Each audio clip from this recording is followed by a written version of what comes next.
હે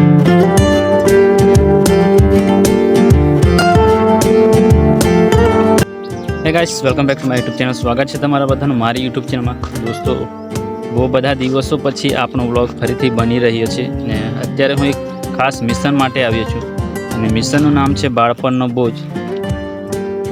શું છે એ તો તમે વિડીયો પૂરો જોશો તો જ ખબર પડશે, એટલે વિડીયો પૂરેપૂરો જોજો અને વિડીયોમાં મજા આવશે એટલે વિડીયોમાં અંત સુધી જોડાયેલા રહેજો. અને દોસ્તો, એક થોડીક બાળપણની વાતો કરવાની છે. અને ત્યારે અમે નાના હતા ત્યારે બધું શું રમતા હતા, જ્યારે અમે બધા નાના મિત્રો બધા ભેગા થઈને રમતા હતા. તો અત્યારે હું એક નાનો હતો ત્યારે એક વસ્તુ અમે બનાવીને રમતા હતા તે તમને બતાવું છું. આ રીતે તમે જોઈ શકો છો.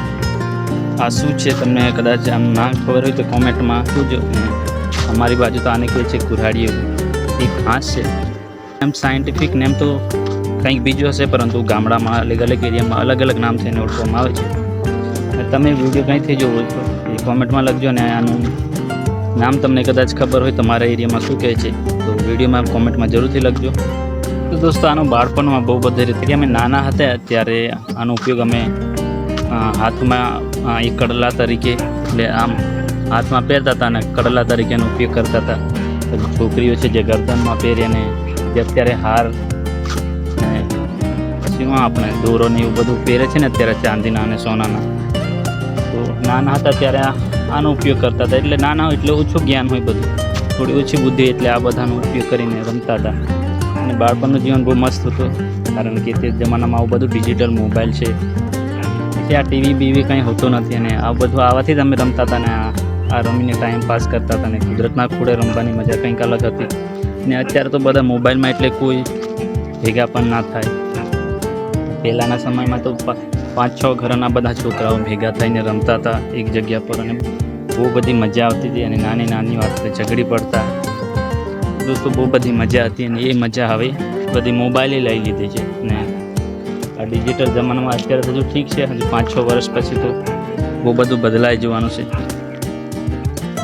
દોસ્તો, અત્યારનું જીવન તો બહુ ભયંકર છે. તો આ હતી આપણી બાળપણની વાતો. અને તમે પણ કદાચ રમ્યા હોય આવું બધું તો કોમેન્ટમાં જરૂરથી બતાવજો. બીજું કે દોસ્તો, આપણા મિશનની વાત કરીએ તો મિશન એટલે કે અત્યારે હું કુવાડ આવેલો છું કે ભેંસોને ચરાવવા માટે. તમે જોઈ શકો છો પહેલી ભેંસો ચરતી છે ત્યારે. એમને પણ બહુ બધા દિવસો પછી છોડી છે, કેમ કે એ પણ બહુ બધું પરેશાન કરી નાખે છે. એમને છોડે તો સરખી તે ચરતી નથી ને આમ તેમ દોડાદોડ કરે છે ને આપણને પરેશાન કરી નાખે છે. અત્યારે એટલા માટે છોડી છે કે અત્યારે બધા ખેતરોમાં બધું સાફ થઈ ગયું છે, એટલે હવે દોડે તો એ કંઈ વાંધો નહીં. દોડીને કેટલે દોડશે, આમ તે તો ખેર તો પાછા આવવું જ પડે, પરંતુ આપણને પરેશાન કરી નાખે. એ કોચ હોય એને બહુ બધો પરેશાન કરી નાખે છે, એની પાછળ ફરનાર. દોસ્તો, બીજું તો તમને શું બતાવું, અત્યારે આપણે ગામડાના લોકોને એક ખેડૂતના દીકરા છે, એટલે સિટી લેવલનું તો બતાવાય ને, કારણ કે અહીં આપણે ફરતા હોય એટલે વધારે મોસ્ટ ઓફલી ગામડાનું તમને બતાવીશ. ને આપણા મોસ્ટ ઓફલી બધા બ્લોગ વિલેજવાળા જ આવશે, એટલે કે ગામડાનું જ બધું આવશે. જે નેચર છે, જે કુદરતી વસ્તુ બધી છે એ તમને બતાવીશ. ત્યાં ખેતરો છે એ બધું તમને બતાવીશ. તો દોસ્તો, ફરી પાછા મળીશું આપણે નવા એક આવા જ પ્રકારના વ્લોગમાં. અને વિડીયો સારો લાગે તો લાઇક, શેર અને સબસ્ક્રાઈબ જરૂરથી કરજો દોસ્તો, કેમ કે તમે સબસ્ક્રાઈબ કરશો એટલે મને પણ થોડું એમ મોટિવેશન મળે ને હું પણ નવા એક સારા એવા વ્લોગ બનાવું. એટલે દોસ્તો, તમારા સપોર્ટની ખૂબ જ જરૂર છે ને વિડીયો જોવો છે એટલે સબસ્ક્રાઈબ જરૂરથી કરી દેજો. તો ફરીથી મળીશું આપણે એક આવા જ નવા વ્લોગમાં.